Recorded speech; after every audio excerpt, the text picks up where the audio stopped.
What's up? This one is going to be about that North Carolina white woman, that racist white woman with a video went viral, and she was trying to exclude two African American women from entering a particular place, and she was making racist rants about she's white, she's over 40, she's grown, they don't belong, and she was using the N word in derogatory terms, and she happened to call the police, and she blew this up, and that backfired on her behind because she ended up getting charged, and I was like, yes. I'm gonna tell you something. If you're gonna call the police, call them for a real situation.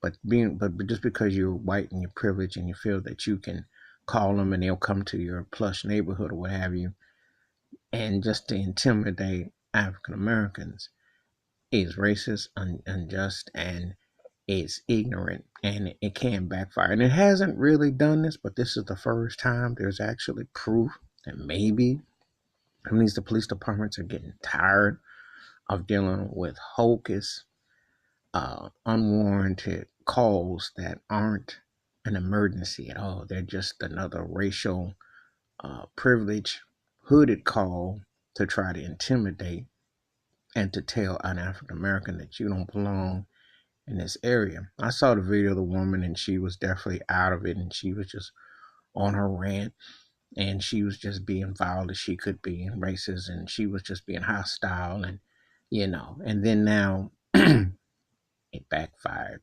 because now she has to answer for her, because it costs money to send. You just send out there just to say something. You don't even have a just cause. All these sad, racist trivia stories that someone black is being had the police call on them for there is nothing that is being proven.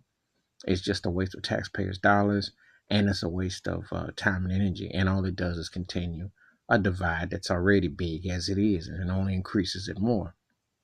Because just to have someone just say, well, we're going to intimidate you, we're not going to allow this to go on, and so on and so forth, that's a sorry state of affairs. So, and it was good to hear that she's getting charged with this heckling and mischief and the stuff that she's doing, because it should not be placed out there.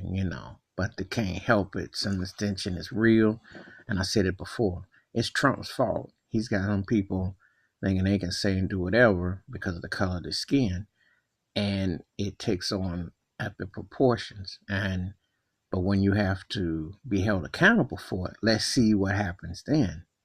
So this is finally a chance where someone gets charged for making unwarranted calls against African Americans when there's no just cause. That's my take. Feel free to comment. Peace.